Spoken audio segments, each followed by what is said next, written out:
My name's AJ, and I am addicted to watches. But thankfully, as we can all celebrate, it has now been around 3 weeks since the last time I bought a watch. I'm not going to clap that. You look really disappointed. No, I'm just I think it might be. This might be a new record. This might be the longest period of time this year. I don't buying a watch. Yeah, I'm really disappointed. Proud of me. You're lucky this watch group isn't bigger, because I would wind everyone up to the point where they're all pile on. No, we're supposed to be helping each other through this dirty problem. Yeah. In navigating away from being addicted to watches.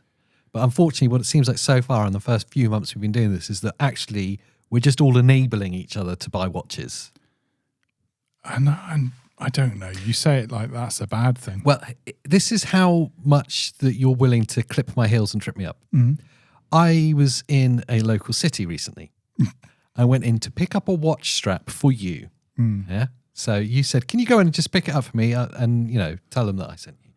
Went in and they wanted to double check. Fair enough to them. They called you whilst I was waiting. What did you say to them on the phone? So that's AJ that's come in on my behalf. We normally come in together. He's a fellow watch addict. So forgive me if he starts straying and looking at watches. So you primed the salesman to come and try and sell me watches. Yeah. Whilst I was in an AD's surrounded by beautiful watches. Yeah, I was really disappointed. When he came back over from the call, I was there looking at the Amigas going, yeah, you know what? Maybe I do need a Speedmaster. They do look beautiful. Quite expensive though, but I mean, maybe, let's have a look at the new Tudor. Oh, the Tudors are there. And do you know what? He didn't even actually try to sell to me, which is the irony of it. So disappointed. So you were trying your best to trip me up. I really hoped there would have been a new watch. Well, I was very tempted, I tell you, I was very tempted to go and try, this is kind of dirty, the PRX Carbon, the forged carbon Tizzo. Oh, in the wild. Yes, I saw it in the window. I was like, do you know what? It actually looks quite nice. It's pricier than the normal PRX. Yeah. I think it's like at 900, but it does look kind of cool. Yeah. I mean, I noticed that you wear your PRX so much as well. Hey, look, I wore it for 2 days the other day. That was the first 2 days in many days. This is true. Okay, so it's been a long time. It would have just been an impulsive purchase, but it does look cool. Yeah, that's all I'm going to say. It looks cool, and it was very tempting. But £900, at £900, I kind of a bit turned off the idea. It doesn't work for me at that price point. When you consider that the PRX, we got them on the same day, didn't we? We picked them up for in the fives. Yeah, I won't say exactly how much, just in case people are listening. Yeah, in the fives. It was a really good price, and for that, I'm like, but you can buy them for that sort of money now, anyway. Yeah, like around the high fives. Yeah. The high fives. They're around the 600 mark. But at that point, I think it's a great value. It looks great. It wears fantastic. It's a very comfortable watch. And you're getting a lot for your money there. At 900, I'm a bit like, but it does look cool. It's an automatic. Yes, yeah. It's a Swiss movement. Yeah, it's a Powermatic 80 in it, isn't it? We like it. Cool, and it's going to be really light and comfortable. Beautiful dial. Yeah. It's all black, this one as well. Everyone's emulating it. Well, yeah. It's got the integrated bracelet. The land dweller. Yeah. Tizzo dweller. IWC have done the new Ingenua, haven't they, as well? Let me guess. It's really nice. Is it integrated? It's an integrated bracelet, yeah. It's thin. It's got a waffle dial. Pistachio green. It does look really cool. That'll definitely be on the list. IWC is a real problem for the list. Yeah. F1 movie style. It's going to create a new list for item for many people. It was. They've launched a couple because of the movie, because obviously they're the big sponsor for the F1 movie, and they made a bespoke watch for Brad Pitt to wear in that, and then from that they've kind of refined that a little bit more, and it's one of the Ingenuas, so he's got that on. It looks really cool, really cool. Yeah, that's a problem. And a lot of people say, do you know what? If you just had the same watch, you and Brad Pitt would be like spitting images. They say. Well, my mum once said that she was drinking. was that the time? On the phone, so she couldn't see me. Yeah, drinking and on the phone. Yeah, but could have mistaken you for Brad Pitt. Yeah. So there's that. Yeah, very close. Would you like to tell people what your current problem is and who you are? My name's Pete. My issue is I'm a watch addict, and I'm failing at it terribly. How long's it been? It's been around 6 weeks since my last watch purchase. I've been really struggling with that, and it's causing me to go back through my watch collection and pull out some older watches and just go, I do still love watches, right? Do you still love watches? It's hard to tell anymore, even if you're the same person. Yeah. I mean, do I even recognise well, that's where you? I'm at. So I've been thinking about speeding up the watch acquisitions with maybe a kidney. Good idea. Yeah. Is there other organs you could sell? You don't need like gallbladder. Do you need that? Don't think so. People chuck it Pancreas? away, don't they? Get it out. Get rid of it. Yeah. So if anyone's after a gallbladder, maybe you've recently had an operation and ripped out your gallbladder, mine's up for grabs. One eye? I don't really want to part with the eyes, not yet. I just want to say, you'll be a lot cooler with an eye patch and a really nice Amiga on. Yeah. Would you still be into watches if I removed a hand? One of my hands or one of the watch's hands? One of your hands. See, I'm so obsessed with watches, I thought you were talking about a watch hand. Yeah. So that's the problem I have with like losing an eye. I'm kind of like, do you know what? It but kind of ruins some of the... Pirates are cool. Pirates watches are cool. Yeah. So if you look like a pirate and you're wearing a cool watch... What would they call me though? What would my pirate nickname Pirate be? Pete, obviously. It's not catchy enough. No, I want something... If I'm going to go through with that, I'd need something more. Yeah, we'll work on it. Maybe they can put in the comments what your pirate nickname could be. I think Pirate Pete's Pop-Up Pete, maybe. No, that could be problematic. Oh, okay. Yeah. Davy Jones. It's no relation to me at all. No. I wish you had kind of prepared this segment with some really strong pirate names because I was getting excited. Do you know, this may shock a lot of people, and I'm going to break the fourth wall here, but totally unprepared, the whole thing. Yeah, I know that. I can tell. And you've made it quite clear now. So I really am struggling at the minute, but I'm working towards a celebration watch. So I don't want to kind of just... What are we celebrating? Jump. Watches. That's a good celebration. Can I celebrate with you at that moment? I hope that you'll celebrate at more regular intervals. Yes, okay. Because that helps with my celebrations. I have got like the tingly skin, anxiety-ridden itches of not buying a watch for this long. Like the addiction, the withdrawal symptoms are really kicking in now. Yeah. And I'm at risk of just buying anything. I hear you because this is the problem. If I go too long and I don't want to come off of target too much, I'm still fixated. But if something makes a movement within my sight, I might pounce on that by accident. There's a couple of goal watches that I don't know which one to get first. And that's the problem. And they all sit around the same price. Yeah. I'm really struggling as to which ones to aim for. And I can't decide. Oh, and I can decide for you. Yeah? Yeah. So basically what you have to do is leave your credit card on your desk with a few browsers open, save the tabs. Yeah. Let me decide. That's actually quite a fun game. It'll be one of the watches that you like that I'll end up getting. For you? It's best not to define it beyond that point. Are you just suggesting that I should buy you a watch, but I don't get to decide what it is? But ultimately, you get all the joy of knowing you had done this great thing. Yeah. It doesn't sound like a good deal to me. No. I'm struggling. It's been a long time now. I feel like we're letting people down here, you know? Well, I question myself, do I even love watches? If you're into it, and I say that, AJ, because I see a lot of people that love food. And every day they're filling their faces with food. What about people that drink? People that love drinks? And you go up to them and go, "You're right there." "Yeah, I'm a foodie." Oh, okay. Okay, cool.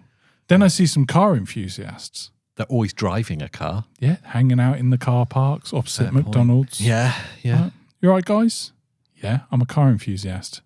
Check out me ride. People that like work Yeah. They're always at work. Yeah, they're always working. Yeah, What's your thing? Oh, I'm into work. so I'm there Cool. So 40 hours a week or so. I'm there. great. Yeah. And then there's me. Hi, Pete. What's your hobby? Can I say a hobby? No, let me think about it. It's kind of a hobby. It takes up a lot It's of a time and hobby. money. Yeah. What are you really into then, Pete? Watches. Well, I really like watches. Please, you like that train guy. Yeah. The camera strapped to his forehead. I really like watches. I really struggle, AJ. I feel like an imposter. I haven't bought a watch for a long time, and I call myself an enthusiast. There's nothing enthusiastic about not buying watches. You're a recovering addict. That's what we call you. I don't want to be recovering though. I'm kind of wondering You want to relapse? if the reason I haven't bought a watch is this stupid group. Look, you're just offending all the fellow addicts who... But have you seen what's happening? There's quite a lot of people turning up to watch this. sharing our problems. And I'm embarrassed because I'm encouraging them to, just steady on, slow it down, and maybe stop buying so many watches. But really, I'm not about that life. No. I'm about go out and buy more watches, and I'm just an addict telling you that it's okay. I've stopped I don't know why. I've stopped myself on a few recently. We went to Bicester Village, went into Our Passion, the Swatch outlet. Yeah. And they had the Hamilton Intramatic, the chronograph that I've liked for a long time. I put it on and I was a bit like, I don't know if I like it £1,200 enough. Yeah. When it's a lovely watch. I've been looking at it again going, it's a beautiful watch. I don't know why Yeah, you've got issues. Yeah, I stopped myself. And the tag.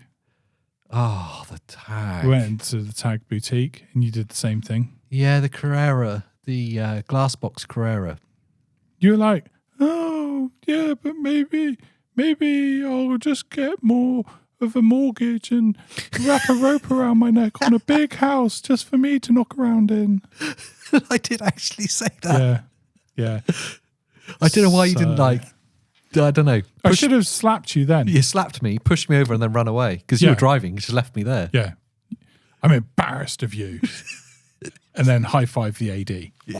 Yeah. Yeah. The Glassbox Carrera will be mine at some point. I'm really torn there because they do, I think it's 38 and a 40 or 41.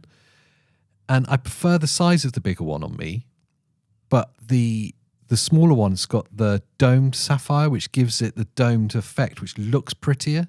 It really does as well. Yeah, so Really I prefer the look of the smaller one, but I prefer how the bigger one wears. And so I'm like, in that AD that you're talking about, they only had the bigger ones, but they had them cheap. And like we've said in previous episodes, that's enough to sway me stupidly. Like, Yeah. oh, that is cheaper. That's a significant reduction in I, price. I could move around my priorities. But the sapphire's flat, so you don't get the doming inside as much. And I think that's what makes that watch special. It's the shape of everything. I would say that the problem that I'm going through now must be relatable to all men that love watches. They take like long pauses in between watches because you start wanting to celebrate at a bigger level. Yeah. And then there's like longer breaks because life's happening. And then you start questioning, maybe just get divorced. No, too far. But then Why do you think I'm single? No, then you start questioning, maybe I could get the bus to work and sell the car. You could sell a car. Yeah. Do you need 2 children? I mean, really, you only need 1 to survive, don't you? So I've done my bit for the you planet. could probably sell 1, couldn't you?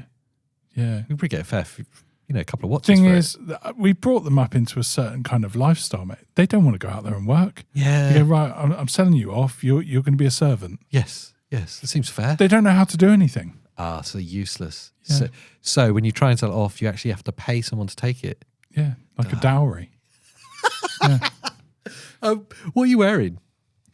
Well, I did say I've been rooting through my collection and kind of reminiscing about the guy I used to be when I loved watches. Yes. And to that end, I've got my Casio con.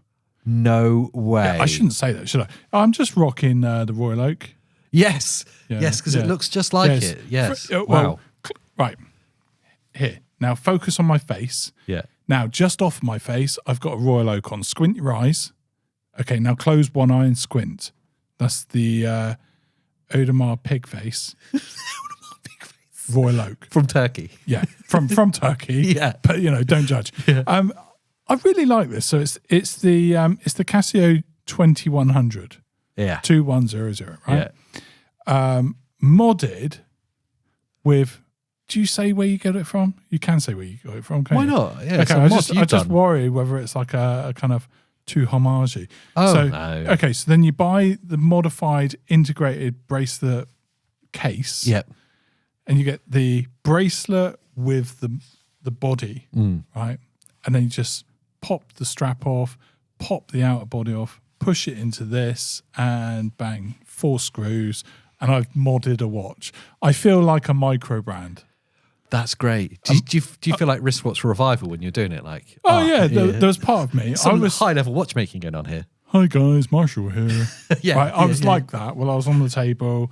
The only thing I was missing was a little loop, right? Yeah. But I was there on the table. I had a screwdriver.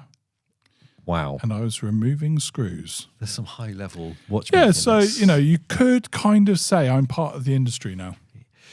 Do you think you would be a better watchmaker if you had an eye patch? So then you don't have to close one eye. I'd really be focused then, wouldn't I? Yeah, super focused, just one eye. So maybe. So here, sell an eye. Yeah. Install a loop, permanent loop. Yeah.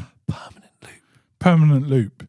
What about a permanent loop instead of an eye patch? Would that make you smarter? It's like a monocle, isn't it? Yeah, I think so. Is it called a monocle? Yeah, it is a monocle. Yeah, okay, so I'd look like one of those. You look like the Monopoly guy. It'd be good. Yeah. Yeah. My face, him. Yeah. Are we the same person? Who knows? So you've gone. What I love about you wearing your Casio, that goes way back, and I'm busting it out.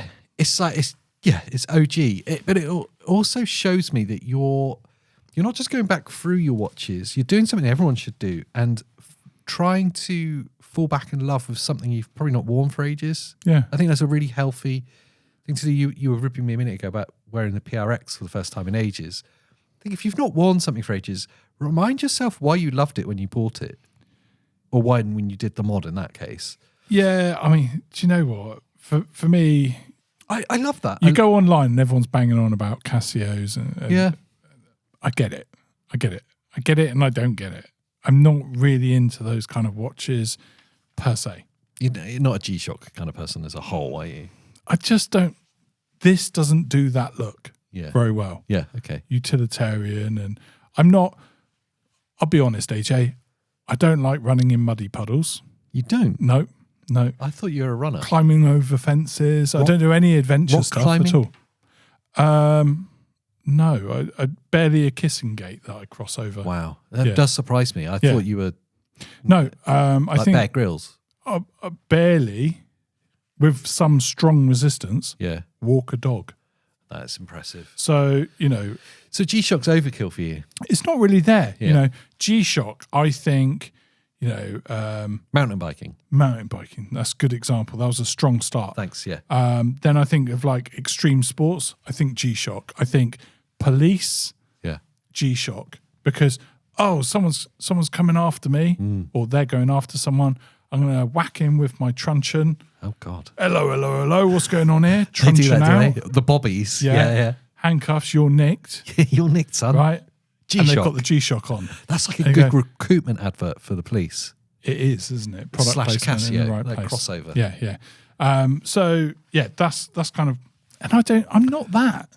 No, but I do like this mod. Well, the thing with the Casio mods is that it does elevate them slightly in how they look, as in like it looks a bit more jewelry-like. That's what I've done. Yeah, I've turned that into less rough and ready. The colorway in particular that you picked, the G-Shock in particular, you picked the colorway, the black face, like the black dial with the light grey hands, is so cool. Yeah. It's like all murdered out. Yeah, and if I'd left it as it was, it's kind of black everything. Yeah. So it is murdered out. You're so down with the kids. I know, mate. I know. I know all the lingos. Yeah, it's steady Eddie rather than rough and ready. And it's cool. I'm happy with it. It's the interesting thing about going back through your old watches and trying to fall back in love with them. Has that wearing that today reminded you why you liked it enough for you to keep it? It's like a healthy check on yourself, you know? As in, do I love it enough or should I sell it? Yeah. Yeah, I'm all right. Pete doesn't sell watches. I love this running theme that's happening. I mean, it could take me like 100 and something towards buying another watch, but I'm all right. I sold mine for 150 quid, which is double what I paid for the Casio. So people really want 150 quid or keep it. Yeah. For me, it was taking up space in a watch box that I didn't have. So I was trying to keep everything into a box, which Here's is the thing. tie into this is how I've managed it. Take some watches out of the box. Right. Put them back in their box and then forget about them. Forget about them. Yeah. Try and palm them off on your son. That's what I've done. Yeah. You've born another watch. Which is another good route. One day he might have one of these. He'd love that. Yeah. I reckon he would. No, it wouldn't be too big for him. I was wearing one and he's the same size as me, isn't he? Take a few links out. Yeah. Yeah. Thanks for asking. I'm wearing the, you don't care. Do you know? I'm wearing my Squale. The Y1545. You didn't care, do you? Well, do you know, you kind of stole the razzmatazz of asking. Let me give you an introduction. So, and anyway, that's what I've got on my wrist. And what have you got? Oh, I've got a Squale, some numbers. Yeah. Can I just say, I greatly underestimated how beautiful their cases are. Okay. And it's something that doesn't communicate. Where we are, we can't get hands-on with them in particular. But when you say beautiful, you mean it's like soft. The finishing. So like, well, they were a case manufacturer before, weren't they? Oh, okay. Yeah. No, I've got you. So it's got edges that look sudden and 90 degrees, but the finishing no sharpness. Yeah, and the stainless steel used, it's got a gorgeous feel to it. It's super comfortable. What's going on with this strap? That is tropical, supple to another level. What kind of material is that? It's a rubber, isn't it? The rubber strap. It's a tropical style, so it's those lacerations rubber, in it. Can we nerd out any more than that? No. It just says Italia on it. So, there you go. Yeah. I thought the Italians were all about leather, but now they do rubber as well. Well, and next thing, dildos. Because it's that tropical style, so it's got those hatchings cut out to it, which gives it the play and its kind of suppleness. So it almost has the flexibility of like silicone, but without the negatives of silicone's static and everything sticks to it. Yeah. So you have that, the comfort kind of carries on. It's the shape of the case as well. It's an imitation material, that strap. I'm really fascinated by it. Not only does it feel incredibly light and supple, but it looks like could be a leather, could be a suede. Because of the pattern on it. Yeah. It's interesting, isn't it? If you were unsure on Squale before, you've seen people talk about them, just if you can, try and get one in hand, because there's something about the finishing that makes it might be the most comfortable watch I have. It's definitely the most comfortable steel watch I have. It's 40? 40, yeah. Do they do like a 42? They do bigger, yeah. They do bigger. So I'd be happy with that. But their models obviously change in price as they go up. This is one of the more as long as they're not one of those brands that try and charge me more for a 42 because I need a bigger... No, but it'll be in a different model, so it'll be different finishing, different materials of some kind. So they're all probably better than yours. Yeah. Most likely better than yours. They do loads, but they do a really cool carbon one. Yeah, better than yours. Yeah, undoubtedly. But I like it. The dial's beautiful, the way the colour hits it. I know I'm a big fan of that. Having texture to a dial and applied markers rather than printed. Again, something that... Is that really model called anything along the lines of Explorer? No. Why'd you say that? It's just the way that the bezel's looking. Has it got any kind of... It's a dive bezel. They all look like that. Yeah, it's just the way it's... Get over yourself, Rolex man.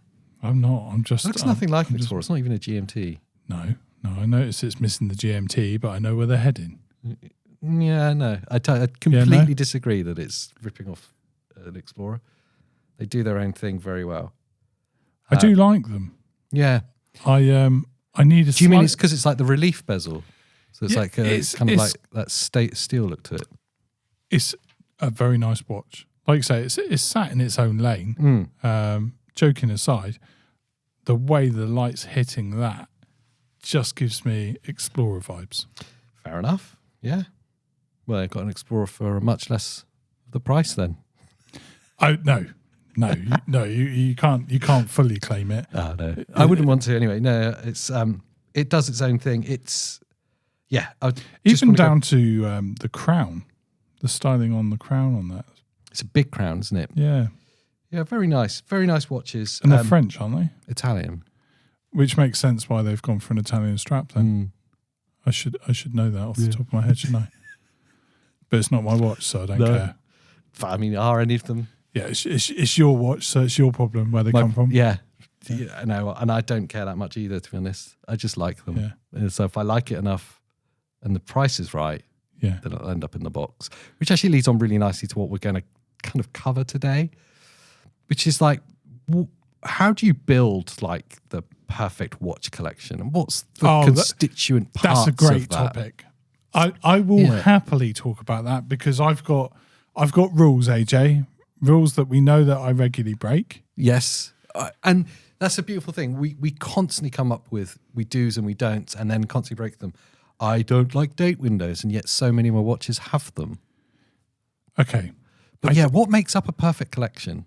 The perfect collection has to have, and here's rule number one: a mixture of movements. You can't just have Swiss automatic everything, right? It has to have a mixture. That's because the mistake I made with the motorbike, I need a quartz. So you've got to have movements, but they've got Swiss Ronda, and they've got Swiss ETA. I was just going to say, ETA. So if you are a Swiss snob, you can have. So for that watch rule, is it enough that it's the different types of Swiss movements? Yes. As you Perret, Solita, ETA, Sopros. Like, is it all right that they're all different? Amazing. Yeah, can you see? That is a collection that I can totally get behind. But are we saying they have to be a different country of origin as well for the movements? Yes, because I think you should have a Myoto movement. Yeah. I think you should have an NH35 from Seiko. Yeah. Or 34. Or yeah. I think there should be a mechanical. I think there should be a mechanical. I really love handbound watches. We've got some form of quartz from anywhere around the world. Definitely mechanical from anywhere around the world. Definitely automatic from anywhere around the world, surely. So, the first bit I want to pick on then, quartz. You're saying is quartz okay for like watch collectors? Yeah, you've got to have one. Yeah. You've got to have one. So the only reason to say that you shouldn't have one is because it nearly killed the watch industry from old school. Yeah. But, we saw vaping nearly killed the smoking industry until they just said, no, it's terrible. And so, do you know what? There's always these kind of moves in business. Now you've got the petrol engine could be killed by electric cars. So there was a movement where quartz nearly toppled. I guess to play devil's advocate, because I do agree with you, I think you should have quartz, but to play devil's advocate, does it offer enough mechanical beauty? Is that important to a watch collector? Because we all gravitate towards automatic watches, don't we? I don't know whether it's precisely going to answer that. Yeah. But functionally, having a quartz, any kind of heavy shock. Yeah. And I know automatics instantly. I go, well, there's shock resistant cases, suspended cases for the automatic movements. You think like what Norcane have done with theirs, like super shock resistant? We can appreciate that quartz will always have like nigh on the tiniest error. Yeah. It's precision. Yeah. Like massively about precision. So quartz, amazing for that. So you can depend on it. Without touching it, it's just there ready to go. Bit like the Casio that I'm rocking. Yeah. Actually, pick second episode in a row that you've worn a quartz watch. I'd like to apologise to anyone watching this. I can assure you that all is well. It's fine. I haven't changed. You're just really representing your point really well right at the start. That you should have a quartz watch in your collection. Yeah, well, I've been kind of rooting through, so that's part of mine because I want to kind of make sure I'm wearing everything. Yeah. And I'll be honest, the quartz do get less love from me, and it's for no particular reason other than the feel. The watches give you something. They do, and even when you're looking to buy them, like it's a search filter, isn't it? That you'll quite often ignore, turn off quartz, and perceived value seems less somehow. I can't believe you've just admitted to that as well. Like 100% turn off quartz. I do. Why am I doing that? Do you do it as well? Serve me the best of the best, please. Do you do it as well? Yeah. It's almost like, and do you want to start with your meal? No, show me the main menu. But yeah, there's some awesome quartz watches. It's funny that we have this weird perception of them, that they are lesser. I mean, I guess less engineering has gone into the actual watchmaking part of it. Testing them in different positions and the regulating of the movement and stuff is obviously much less involved because it's not a mechanical movement. But we perceive them way less in like value and their pride in our collection. I don't know if that's fair on them or not. Yeah.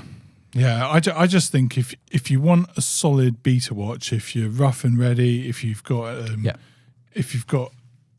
any kind of work environment that is really not kind to expensive watches, go quartz. Here's another one that's thrown. Well, we're focusing on quartz for the minute. Chronographs. Yeah. Does it matter? Like, why? What's the argument for having an automatic chronograph versus a quartz chronograph in your collection? If it's about like feeling the sweeping second hand, which it is for me with an automatic watch, it's watching that second hand move. If you're not seeing the second hand move because you've got a chronograph. Yeah, the chronograph's got that tiny sweeping second hand, which nobody's going to notice. No one's going to notice. And very true. Chronograph servicing for an automatic is very expensive. It's very expensive. So if you're thinking chrono, then you're more swayed towards a quartz. So my tag is a chrono quartz. You barely notice that it's quartz. But you always notice the large sweeping second hand. So if it's quartz with just a very plain dial, you're going to see that tick. For instance, Longines have quite a few in their collection. Is it VHF they call them? Yeah, something like that. And it immediately puts me off that large ticking second hand. Now there is a frequency that's a lot higher that you can get, which is more sweeping.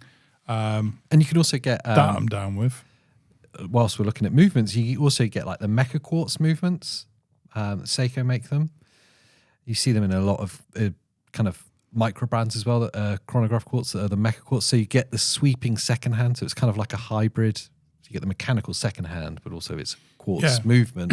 So I think that's where I last saw it was Speed Timer. I've got is mecha quartz. That's right. So it's kind of interesting. And they really disguise it quite well. Yeah. So you've got like the beauty of the automatic with that smooth sweeping hand.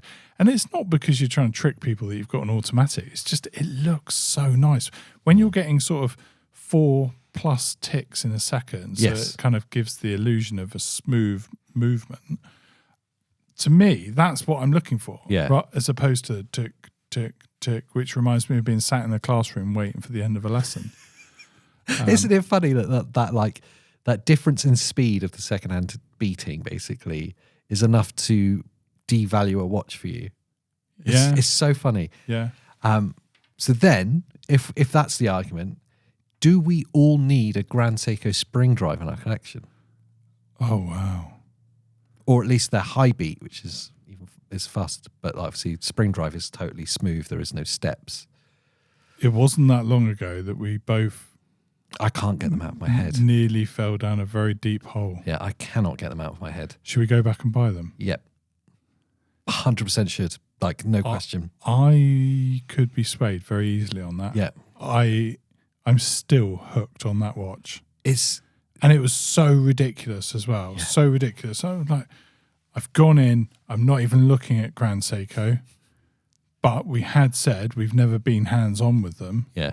And next thing, we're nearly spending $5,000 on a watch that we weren't even looking at. Finishing is next level, like next level. I never felt anything's finished as nicely as that. Yes, it does say Seiko on the dial, and I know there's a few people that've got a hang up about that. But honestly, it feels like an ultimate luxury piece of jewelry, and then you see that secondhand, and there is nothing else like it. Like there's nothing that comes close. I don't even consider it being no quartz, to be honest. It's a it's totally kind of like, different league. Yeah, it's kind of like it's hybrid. Hybrid stuff. In your collection, there has to be, even if it's one, there has to be a quartz. But I haven't even touched on digital. Would yours have a digital watch? That's really no. I don't. I'll be honest. Yeah, no, not for me. You want that old school dial. You couldn't be doing with a readout. I just think it feels less special. Now, there's some exceptions to that, but you get some hybrid ones, don't you? That like Breitling make a few that are kind of both, but not for me. They don't do it for me. My G-Shock. Well, I got rid of mine. Okay. Yeah. Which kind of tells me, but I'm going to get to why I got rid of them in a bit, because I think there's a sweet spot of size of collection, which is one of the bits I want to touch on later. But yeah, digital, I do have kicking around somewhere the F91, is it? The Casio? Yeah. Yeah. But it's literally like a prop for around here when we're doing that product stuff. Is it not in the background? No, I think it's in with the product photography stuff. It's just a prop. Which is the watch everyone knows is like the first watch you ever get. It's just it's not in my watch box of watches I wear. It's not a something I collect. Yeah, they don't excite me in the same way. I don't think it's a watch that I would go to a digital, but I couldn't say I wouldn't have one in a collection, because every now and then there's a couple of really special ones, and I think, ultimately I've even gone down the Apple Watch route and pulled out an Apple Watch. Everybody, I'm sorry. He said it. And now he's done very well not to bring it up to this point. But yes, he does have an Apple Watch. So I went there. Yeah. I went there. You did it. Right. Yeah. And I tried that whole integrated life. Yeah, smartwatch. Yeah, my phone's in my pocket and on my wrist. Wow, cool. Yeah. 2 places at once. Text messages coming up, vibrates there and on here. Wow. Phone calls, the same. Phone calls the same. Answer. Hello. You could talk to it like Inspector Gadget. Inspector Gadget, yeah. Look demented. But, I can see why you get pulled down that route. And I tried dual wielding. I tried putting my smartwatch on this hand, and how was that? Was it weird? So gay. I can't do it. Gay. Can't do it. It just wasn't for me. I can get it with a Fitbit. Yeah. Or because they're more like bracelets. Whatever other brand that's kind of skinny. But I had the biggest size of Apple Watch, and it just wasn't really working. And I know some people will rock 2 watches, but I can go with that. I can the smartwatch thing, whilst you're there talking about digital watches and stuff, I can understand why people like especially the fitness side of stuff, which is why I think like Garmin's and Fitbits make more sense, because they're not watches. Yeah. But I think it was a bit of a misservice to watches to call an Apple Watch a watch. Yeah, I loved all of the integration on it. Yes. I really loved. Tracking your steps, doing the fitness stuff. The messages and all of that is too much, but it ends up being the main thing that you're doing is previewing messages to save getting your phone out of your pocket. And then if you're going to reply, you're going to get your phone out. It's a madness. And then there's another level of rude that happens. Yep. Notification goes off, phone's in your pocket. We're having a conversation. You're talking to me and I do this. And the signal is you're bored, you need to leave, something like that. Yeah. Yeah. So just by me doing this, yeah. I'm gesturing, I'm looking at the time. Can I get out of here yet? Right. Yeah. So it's incredibly rude. And you do realise you're doing it and go, oh, sorry, I just had a notification. Now you're apologising for yourself. Yeah, it's the weirdest thing. So, yeah, digital, I couldn't say never, because there are a couple of acceptable solutions. Breitling. It's actually a really good point because they do those hybrids, don't they? I'm trying to think what the type's called. Like the emergency is one of them, but there's one that's not the emergency. The name is... They're huge as well, like 47 mil. Yeah. They've got the digital screen. I know it. Multiple I can time see zones. it. I'm just trying to think of the name of it. It's kind of cool. It's not emergency, is it? Because that's the one with the SOS pull. Yeah. This is the... There's people screaming at the screen now. I know you know it. It's not in my head. Copilot? No. No. You're going to have to dig it up while we're talking about it because I know Matt right now is going to be texting us going, just listen to your podcast, you moron. Yeah. I've actually got one saved in my... B1. Brightling in my B1 and basket. the Aerospace B70. Aerospace, that's it. Yeah. So it's the best of both, isn't it? So it gives you the analog hands with a digital display. Yeah. Yeah, it's kind of cool. Again, it's not particularly for me. Like if there's a list of watches I want to buy, it doesn't appear particularly high up on that. And that's not because of the digital thing. I'm not particularly... I don't particularly... Bring. Sorry, AJ. Bring. Yes. Hello. Yeah. Oh, you've got a digital B1 oh no. Aerospace. Right. If I was interested, how much? £500? Oh, I'm interested. No, I'm interested. Hold on, I'm losing you. No, I'm interested. Do you know what I've always said? I've always wanted like a digital watch. It's 500 quid. Yeah. Wow, really? So you could be swayed. Yeah. Of course I could. A bargain watch. Everyone knows I could be swayed. It's not on the right. It's not on the radar, but at the right price, you definitely jump. Yeah, so that's an interesting watch, wasn't it? I'd never considered. There's that Hamilton with the digital face as well, isn't there? That's kind of quirky. With the red text that's kind of it looks at you at this angle. It's like completely different to everything else you have. Yeah. I kind of feel like that has got really bright LEDs that if I in a totally pitch black room, it would project the time onto the wall. That would be cool. That's kind of onto how the it ceiling. looks. It's got that chrome case with like a 1960s retro style. That's one of them. When I say there's a couple that I think would kind of sit there. What other types of watches are important in your collection? Okay. I say this because I don't have one as yet. And when I do, it'll most likely come from a micro brand, a mechanical. Like a hand wound mechanic. Yeah. Okay. Hand wound mechanical movement. Yep. I don't really have it's because they look beautiful. I'm not fancy about any particular one.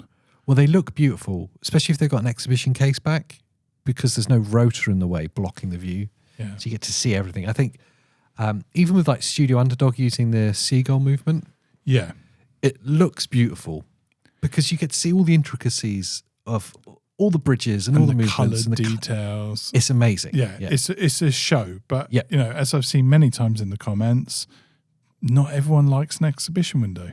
No, adds weight to a watch. Your collection, your rules. So I'm just saying mechanical because I think that those fine details are something that I would enjoy. Yeah. So in my collection, and definitely mechanical. There's something really nice. You know when you're putting a watch on for the first time that day, you've taken it out of the box, you put it on. There's a really beautiful interaction that happens with a mechanical watch and an automatic watch where you're setting the time, setting the date, doing a couple of winds, and then putting the crown back in. Yeah. There's a beautiful connection between you and that little machine that's happening in those moments. Yeah. I'm romanticizing putting a watch on, I know. But there is. There's like you're connecting to that machine. You're even putting some kinetic energy in yourself. It's like a symbiosis of some kind. You get that every day or every other day with a hand-wound watch. You're permanently connecting to it, so you're permanently engaged with it. So if it was one of only a few watches you own or the only watch you own, you're connecting with that constantly rather than there's almost a sadness that can happen to a watch where if you wear it all the time, you almost forget about it. Yeah, that's true. It's just, I think like the Breitling Chronomat I had though, when it was my only nice watch for years and I wore it all the time, I just forgot about it just constantly. It'd be every month, every other month, where you're resetting the date, and that was my only connection to that watch, apart from checking the time. Yeah, There was no real kind of engagement into it, and I think that's a really special thing. it disappears into being just part of you, doesn't it? Just my watch. Yeah. So I've romanticized that way too much. No, I totally get it. It's something beyond just the kinetic movement, isn't it? Like, but having to once a day, once every other day, like just wind it up, and you're just taking it in for a moment. You're taking some time. Yeah. And I think I get it. I get what you're saying. I can't directly relate, but I can certainly empathize because I haven't got one. But so when you put a watch on for the first time that you haven't worn in a week or so, an automatic watch, you have that moment of setting the time. So you're engaging with the watch. Yeah. Maybe you wind it a little bit as well, just to hear it or feel it. You take that moment, and I think you get given that every time with a hand wound. Yeah. Mechanical for me, because it has to have an exhibition window, and it's if quartz is the start of every collection should have one, it's about function. It's purely function. This is the beta watch that you should have, and it's because you love watches that you have a beta watch. Then the mechanical is because it's about the beauty of the movement. Yeah. And that's, I would hand wind that with the dial away from me, because I want to see every part of that going on. Then there's the automatic, and to be fair, there isn't really a comparable outside of Switzerland to luxury automatic movement. No. The contradiction to that is, as we move forward in time and machines are doing all the movements and machines are putting the pieces together, then it doesn't really matter if the machine is based in Switzerland or based in your next door neighbour's shed. The machine is the machine. I think we're at a really interesting point with watchmaking, and I know there's lots of videos, you all would have seen them, and lots of people commenting on like the origins of watches and Swiss made and how much of it's actually in Switzerland. And really my question would be, how important is that? We all love seeing the Swiss made on the dial, but I think what that was a signifier of is the attention to detail. Yeah. And so it's a reassurance that this has a level of detail put into it that may be more so than other places. But as we are now realizing that more and more is going to be machine made, firstly, there's not enough watchmakers to be producing the amount of watches that is the output, and there's less and less every year. Yeah. When you look at like the amount of watches that are coming out of Tudor and like Rolex and stuff, like the millions, there's just not enough watchmakers to be putting that number out. So as that becomes more and more of a problem, more and more of it's going to be machined, machine assembly. When the machines are good enough that they make less mistakes and have a higher attention to detail than humans, does it matter where that machine is? Or are we just talking about quality control? It becomes about the brand of the machine rather than the flag of the country, doesn't it? So if it's the machine that Rolex use for their assembly line, if it's good enough for Rolex, then essentially it's built the same as a Rolex. That will become the train of thought.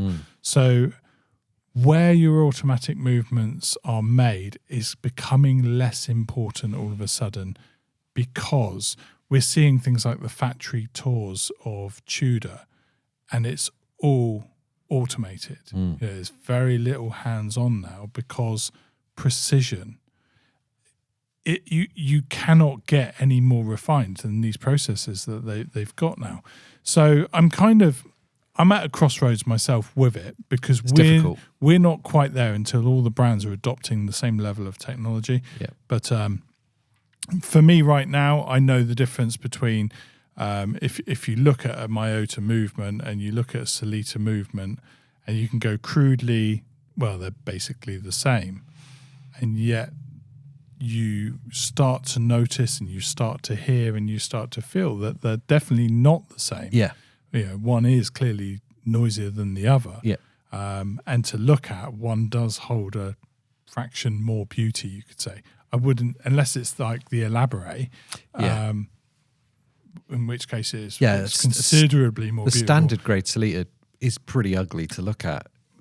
But side by side, they're kind of essentially the same thing. Yeah. You know? They do the same thing. They have pretty Yeah. much the same parts, yeah. Then if I hold an NH35 next to a Myoto, Yeah. it's very clear which one is better. And the NH35, unfortunately, doesn't get that crown. So like there's grades. So when I say like quartz, mechanical, automatic, There's levels to that. there's levels in the automatic. And I think you have to kind of go through them. I think everyone should have a Seiko. Yeah. You should have refined that ultimately to the best Seiko for you, whether, I don't know, that's a samurai or a turtle or whatever it might be. Seiko 5 is probably the most common, isn't it? It's the most common, it's most obtainable entry point. And obviously you've got like things like their prospects range and stuff, and it kind of scales up from there. But I don't think you need to for a Seiko. I think you're looking for having a Seiko in the box. yeah. Myoto is so widespread now.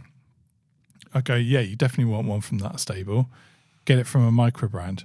Because they're all using them now. Yeah, because then you get a watch that's kind of special, more unique, more of a watch conversation with a quality movement inside. What about watch types though? So moving away from movements, watch types. So is it important? Is it a problem if someone's like, I just love dive watches. I'm just going to get 10 dive watches. And I'm always drawn to dive watches. I know myself, I'm more drawn to divers than anything else. So I'll end up picking them out. Yeah. If it was like, if you remove the branding and everything, I'd be like, oh, I do prefer the look of that. Yeah. But you could drown in a bath and you still like dive watches. I can't swim. And it's okay. I cannot swim and I love dive watches. No, there's no issue with loving a certain type of watch. So, but in my head, I prefer a dive watch over a dress watch or over a field watch. But I wouldn't let it eradicate having something in those stables. So my Longines kind of more dressy. Yeah, I'd say so. My Hamilton's more field. Yep. But my preference is definitely dive, and my preference is definitely a dark face. And as I look at my watch box, I'm going, okay, I've got a definite problem here. Everything looks the same. So there is a style. But every time I break that format, it's a watch problem. Like, you've got to buy the watch that you love. And even if it's a repetition of the same thing, there'll be enough differences. So I know that when I get the Seamaster, that Omega will look similar to a Rolex Sea Dweller. So if I have, but all of my watches are complete and I've put them in the box the same, I go, oh, but isn't that too similar? Because that's dark face, that's dark face. If you just to boil it down to like the basics, Okay, let me put it in different context.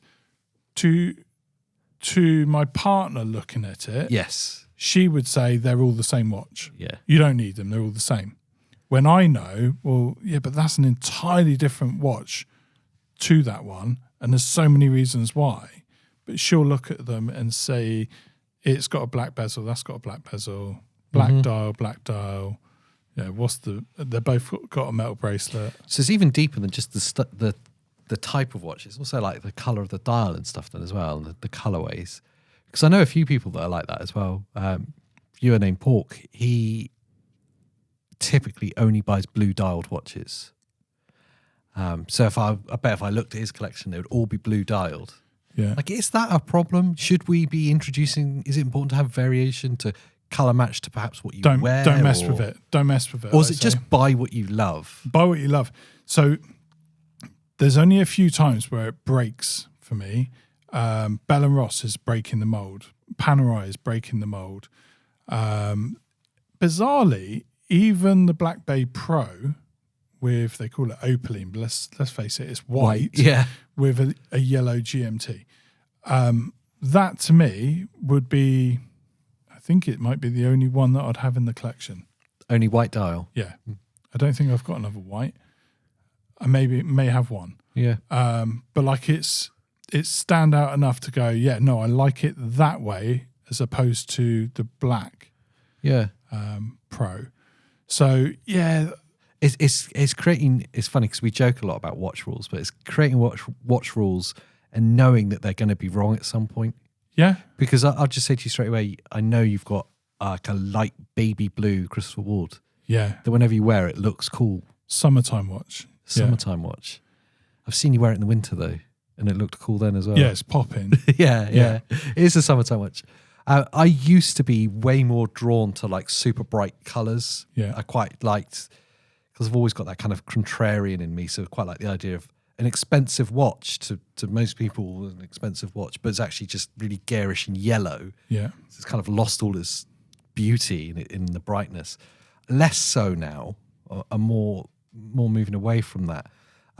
But on the odd occasion that I'll like wear like the Hamilton Scuba, it's like, what's that, bright orange, or like that Tag F1 that's bright yellow. Those times I do decide to do it, it's like popping this flash of colour, but I couldn't have all of my watches be like a rainbow. Yeah.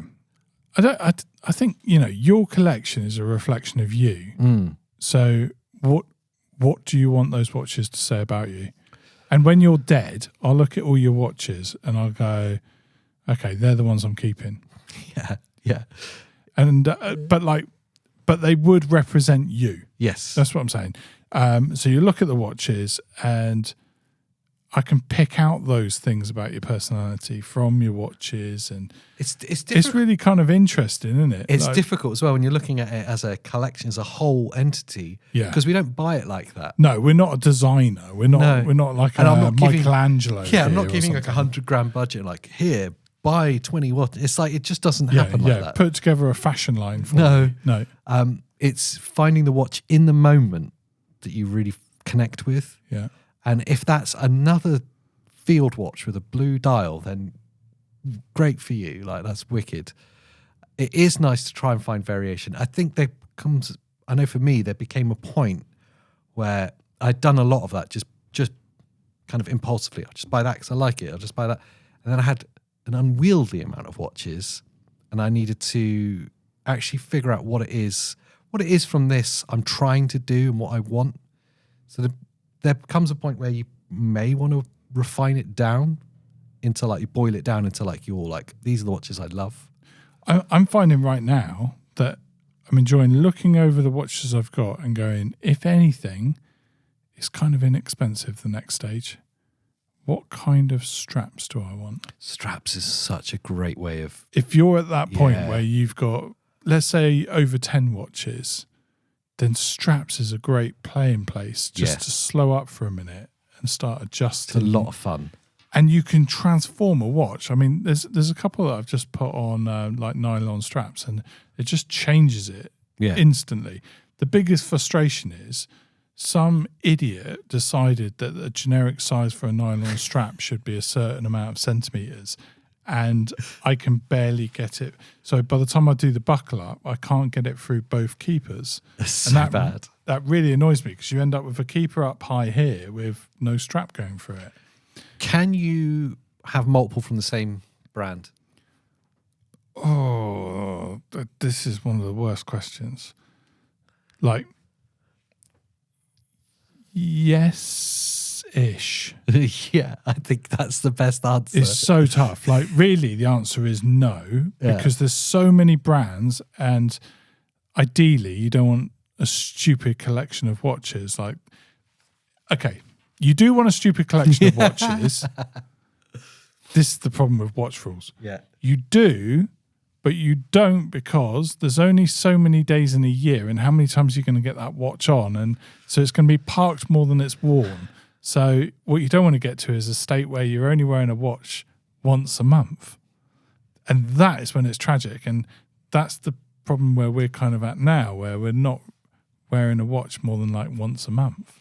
Yeah. So we'll get to that point now. I was going to come to that. How many's too many? Okay. So, but brands, to the point, if you're doing the repetition of a brand, then you're kind of ending up with missing out on other brands because you've got multiple of this brand. And then the reason that that's a problem is, like, I really like the Black Bay 68. Yes.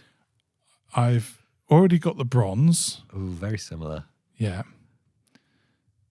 But it's so different. Surely I can have the 68. And I also like the Tudor Pro. Yeah. And then I think, well, What about the chronograph? well, I like the gold silver chronograph. So here's a real problem just with Tudor. Yeah. And then I think the last episode I was talking about, I love the Tag F1, but I've already got an Aqua Racer. Yes. Some brands just do too much that's good. It is very difficult. I know it's kind of, I'm talking from personal experience. When I've ended up with two that are quite similar, just in like the case shape is enough for them to be similar. I just kind of look at it and go, which one do I reach for the most? Like what excites me, what jumps out at me and excites me. And the one that doesn't, then I need to move that on. Especially if it's an expensive watch. We're talking about Tudors. Yeah. It's holding like multiple thousands in it. Like I could trade this up for something else that would jump out and have some difference. I think it's all right to have multiple from the same brand if they're different enough. Yeah. Yeah. Like I don't think you could have a 68 and the bronze. I think they're too similar in the case style. Oh, I totally disagree. I really Same size watch. I really want the black and blue 68. To me, it's totally different. But then I know it's silly. Well, it's but then I silly. like it. Yeah, you like it. But then it's a lot of money to have parked up in a watch if it's not getting worn all the time. Yeah. I mean, it's... You definitely wouldn't, a good example is you definitely wouldn't have the black dial and white dial Tudor Explorer. No. Like they're way too similar. Yeah, stop calling it Explorer as well. It's the Pro. And then I end up saying Explorer and wondering what I'm going on about. Or like, there's about 10,000 different types of Speedmaster. Yeah. You wouldn't have like, it'd be silly to have multiple Speedmasters. But can you have a Seamaster and a Speedmaster? One's got a chrono, one doesn't. I know. I'm gonna say yes. Yeah. Because there's a Speedmaster I really like. Yeah, no, that's good. You can have both. Can you have a Breitling Super Ocean and a Amiga Seamaster?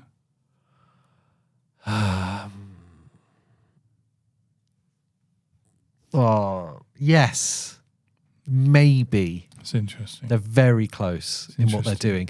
But obviously, one being a Breitling, one being Amiga, they do offer something different. Yeah, you're jumping out from different stables. Yeah. And this is the problem. So like it's the hardest thing. I ultimately want a collection that goes across brands, but then some brands do their own in-house collection where each range is quite different from the next. Yeah. Take Rolex's new one. So we've the Land Dweller. We've got the Land Dweller. It's totally different to a Submariner. Yeah. If you've already got a Datejust, then there's no reason why you shouldn't want a Submariner, and no reason why you shouldn't have also a Land Dweller. There's an interesting one then. So you take a little bit of a step away from that. You just said the Datejust, which made me think of the Tudor Royal. Can you have both of those? Yes. I don't think you can. I still want a Royal. Because I think if you have a Tudor Royal and you buy a Datejust, you are never, ever wearing the Tudor again. You're never wearing that. You just won't. No. Unless it's like completely different, but even if it was like different colorway, a different material, it would still be the same. You're thinking of the 1926, I think. No. The Datejust versus Royal. Royal's the integrated strap. Yeah. It reminds me of the Datejust. Too similar to you. Too similar. Okay. For me, I kind of feel like you've already said it was okay to have the Super Ocean and the Seamaster. So I'm glad you've called me on that, because I'm always arguing that Tudor's very different from Rolex, and yet I just said you can't. But yeah, you could have a Super Ocean and a Seamaster. Yeah, and you're saying I can't have a Tudor Pro. No, you definitely can't have a Pro and an Explorer. And an Explorer. You definitely can't do that. You can't. No, they're identical. Mate, Adrian Barker is jumping right now. Good. He's watching this and going, "What a prick." I hope so. And he's right. I fully believe if you've got an Explorer, you are never wearing the Tudor Pro. There is no chance. And if you are, you're probably richer than most of us, because the price of the Explorer, you feel the weight of that price in your box when you're not wearing it. The guilt, and because you're wearing its little brother.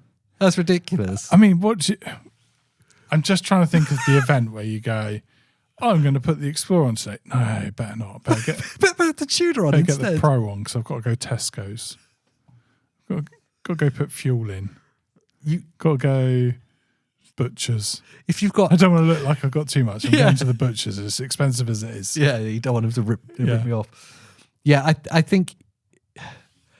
I mean, each to their own, but I don't think you can have watches that are too similar like that. When they start stepping on each other's toes, you're going to pick the one that's worth more every time.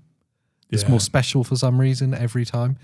And the one that's not, you're just going to sit there and it's going to be a lot of money just parked, sat there doing nothing. Yeah, I think that's the point where you're refining a collection, though, isn't it? Yes, and I think in truth, you're probably going to buy the Tudor on the way to getting a Rolex at some point in that example. And then you relieve the Tudor. Yeah, you relieve it to kind of alleviate some of the pain of what Rolex has just ripped you off for. However, there's a really tough one. Okay, so you're building your collection. Yeah. You've now got to your Explorer. Yeah. You now relieve yourself of the Tudor Pro. Because it's too samey, and you'd rather have the Explorer over the Pro now. Yeah. So that's gone. Just sold it, got some money back in. There's a hole in the box. But you've already got an Explorer now. Yeah. What type of watch do you fill it with? Well, it depends. Here's an interesting one. Do you still look at Tudor as the value proposition piece of jewelry that it is? If you've got Rolexes in your collection, does Rolex ruin it for you? I think Rolex ruins it for everyone. That's why you have to really hold off on it. Yeah, because it can stop you getting the joy from your other watches that you really used to enjoy. But now you've got that, and it just feels it feels like it cost you a lot of money because it did. Yeah. So all of a sudden, everything starts to change, and it is an evil genie.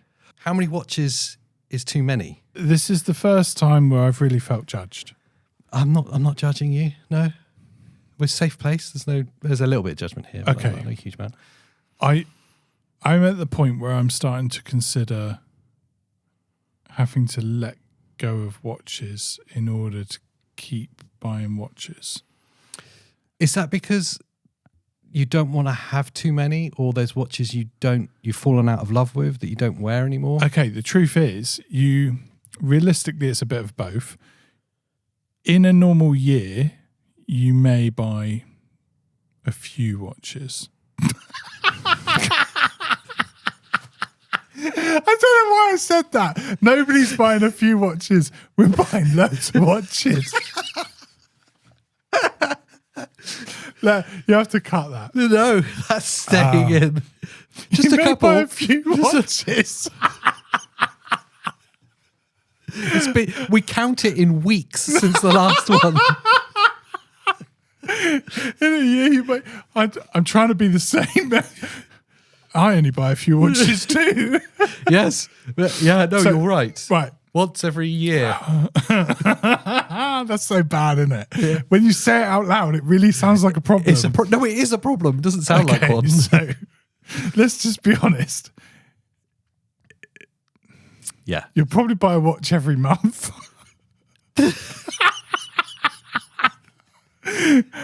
Right, I'm confronting a real issue here. Right. How many's too many then? More than one a month.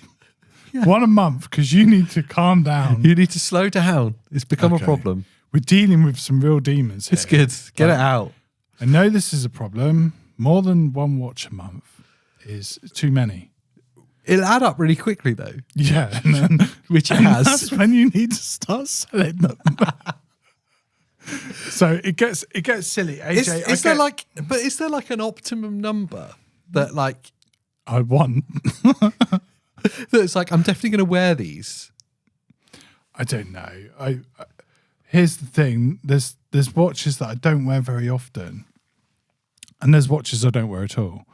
Watches that you're gifted are the hardest ones. Hardest ones for certain. Because normally they're bought by someone who knows one thing. He likes watch. Yeah. His love is watches. Oh. And then they go to a jeweler's. He always dresses nice. And they say he likes watches. And they go, well, I've got a Belova here. Very good. Even worse than that. It's like, he always dresses nice. How about a Tag Heuer? No. Tommy Hilfiger. Tommy Hilfiger. There you go. Fossil. Yeah. I'm trying to think of like fashion brands that have but it watches. always ends up in that kind of corner, doesn't it? Yeah. Hugo Boss. Hugo Boss, that's one, yeah.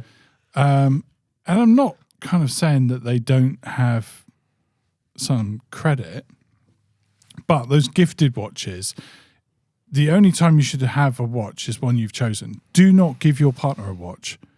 So even with my wife, I've gone down the lines of, you really need a proper watch, and she's gone, no, I like the watch I got. She's an Apple Watch. She won't part from it. And I could guarantee you, if you got her a date just, she wouldn't wear it. It'd be left in a drawer, and she would wear her Apple Watch. Yeah. So people like what they like, and you can't really change that. Unfortunately, what I like is quite expensive, so don't ever gift me a watch because I know what I'm into. Yeah, 100%. So I've got watches that I don't wear because they're gifted and they're special for that. No, they're kind of special for that. But, I just don't wear them. I look at Especially them engraved. And go, yeah. That's the best. Great, now I can't sell it. And then there's watches that I've bought and they were milestones and I can't sell them for that. So I've got a kind of hoarding. That's a really big one because they are landmarks as well. People do use them to bookmark moments, don't they? And we justify their purchase with this landmark. I'm just going to be honest. It's not a real thing. Well, and then we hang the memory off of it. I stupidly wasn't that bothered about anything massive for like a wedding gift. What I should have done was bought myself a wedding watch. Yes. And I've still never done it. So you still owed one? Yeah, I was going to, and then it just never happened. You know the Tudor Explorer that you like? Wedding watch? Maybe she could buy it. Because we could explore the rest of our lives. Oh, that's good. I like what you've done. So whenever I'm traveling, my heart will always be in your time zone. That's a good one. Works for any GMT. I think there is as a practical number, but go back to the people that keep spreadsheets. I think that's the reason they do it, is to see how many there are actually wearing and the frequency of it. But like, I think if you've got to a point where you can't watch wear every watch once in a month, yeah, then you've got too many watches. I think it becomes a problem. If you have 60 watches, should I wash my mouth out? I'm so sorry. You're getting close to really being a problem. So how many weeks since your last watch purchase? 5? And here 3. you are, you're now like, I don't even recognise you. I'm so sorry. No. 60 watches is too many. I just you're the one with a bigger issue than me. and then you go, oh yeah, no, you should only have 30 watches, maybe 31. For me, okay, how I found myself in my current state of collection is I need to wear it at least once a month for it to justify its place. If I'm not reaching to wear it once in that month, then it needs to go. Because realistically, that means that I'm only wearing it 12 times a year. Yeah. And that's kind of crazy. I love there's that arc, isn't there? It's kind of like a meme, you start off with a Seiko. Yeah. You buy everything, you sell everything, you end up with a Seiko. Yeah, because Rolex and you're really Seiko. And you're really happy. I genuinely wish anyone well who can just go to the one and done. Oh, they've got the best life. Yeah. You don't dive through all of being a watch enthusiast. Just one and done. Do you think there's people out there that only ever have one, but they're constantly like buying and selling it? They keep moving. I couldn't handle that. Like the watch nomads. Yeah. Womads. Yeah. They're just like, I really want that next watch, but I can't have it until I've sold this one. Yeah. And then they rotate into a new one, and they're that watch person. That's quite a wild way to live. I couldn't handle that. Yeah, I couldn't handle that. I think it maybe in that kind of wild way, I think I could probably get down to 3, but there would have to be 3 awesome. Yeah. What And here's the crazy thing. If I did a value on your watch case now, you could have 3 Grail watches right now instead of having tons of. I've got 22. You really? Yeah, that's how I've got it down to. Yeah. I'm surprised. I know. There's some that are still for sale in a box, but like I've got 22 that are my watch. And in that, there's 2 that I'm probably going to move on as well. Wow. But I'll buy something else in between. Yeah, no, good. That is a relief. I think for me, there's that sweet spot of around 20-ish. Is like, it's a collection. Like I'm clearly collecting and I like having a collection. But there's not so many of them that I don't actually get to wear them all. Yeah, look, as long as I've got something as a beta, because I have to have a watch on. So I want a quartz beta, but it's got to be nice. And then I need something in the mechanical, which I still do not have a mechanical. I don't know why I've not really been that decisive, whereas autos I'm a lot easier on. I guess maybe the truth is a lot of the mechanicals I like are kind of smaller. Speedmaster, there's the Sapphire Sandwich, which is mechanical. Or Panerai. Panerai, I've got some But then it's a kind of big one. Do you want that one to be your mechanical? Yes. Both of those 2 are great options. Yeah. They're fantastic. Yeah. But there's just so many watches I love, and that is the real issue. I'd love to be able to close that in to not being so enthusiastic about so many. But, you know, we were at a watch show recently. Yeah. And again, I can see totally different watches and go, I love that field watch. I love that dress watch. I love that military style. Yeah. You know, that chronograph's cool. Nod to like vintage watches, and yeah, they kind of go all over the place. And I'm into all of it. And I guess that's because sometimes we're changing clothes, aren't we? You know, so I want something a bit more dressy. I want something a little bit more playful. And a lot of the stuff that I enjoy playing with is straps now. Yeah, so that's fair. Playful with bright straps or field straps. I don't know. What do you guys think? What is the perfect number in your collection? And what do you need to be in there? What's missing? What have we not talked about? Don't put in too low a number because you're just going to make me feel bad. 1 is the optimum. I reckon 1 is the optimum. And you just keep buying and selling it. I think that watch nomad idea, how liberating that would be. I just got one really lovely watch. Yeah, but even then you wouldn't be happy. No, I would be so unsatisfied. I'd be constantly looking. Well, because you'll go, do you know what? I know I've got let's say for me, the instant one that I think of is Red Text Sea Dweller. Black Dial, Red Text Sea Dweller. One and done. And I'm out of here. I'm not talking about watches ever again. I'm happy. You're so not happy. I walk past the AD. Yeah. And I see the new Patek Philippe. Or I see the new... Anything? It could be anything. Let's say it's a Royal Oak. And all of a sudden, your watch is like worth nothing in comparison to that. Pitiful. You've got to start all over again. Yeah. The 11.5 that you've just dropped, you've now got to double to get to that one. And all of a sudden, you've gone, I've set the bar too high, haven't I? Now I've got to get up to there. Yeah. So there's always something. But then I say that, I'd be happier with a Cartier Santos as a one and done. I think that's a great watch. Tag Monaco one and done. Similar sort of... How expensive have they got recently? What's up with that? Well, yeah. They were like $4,000 for the longest. Yeah. And close to 8 now. yeah. all of a sudden, Doesn't represent 8 in my head. It's not worth it. I don't know. They started sponsoring the Formula One, and they went, you know what? All of our range, past and present. Very expensive. Yeah, let us know what you think. Like, what is in the perfect collection, and what is the perfect number? Because I'm still undecided. Is it 1 and done, or is it 20? Maybe you're someone with 60. It's a headache. Whatever. Yeah. Whatever we decide, whatever they decide. I'm undecided, and I don't think you should have watch rules, but there is one that I always live by, and it's always buy yourself a good watch, because it will always get you home. And when you do buy a bad watch, let me know, because I'll probably just buy it off you. Yeah. And if you watch it on YouTube, maybe check this one.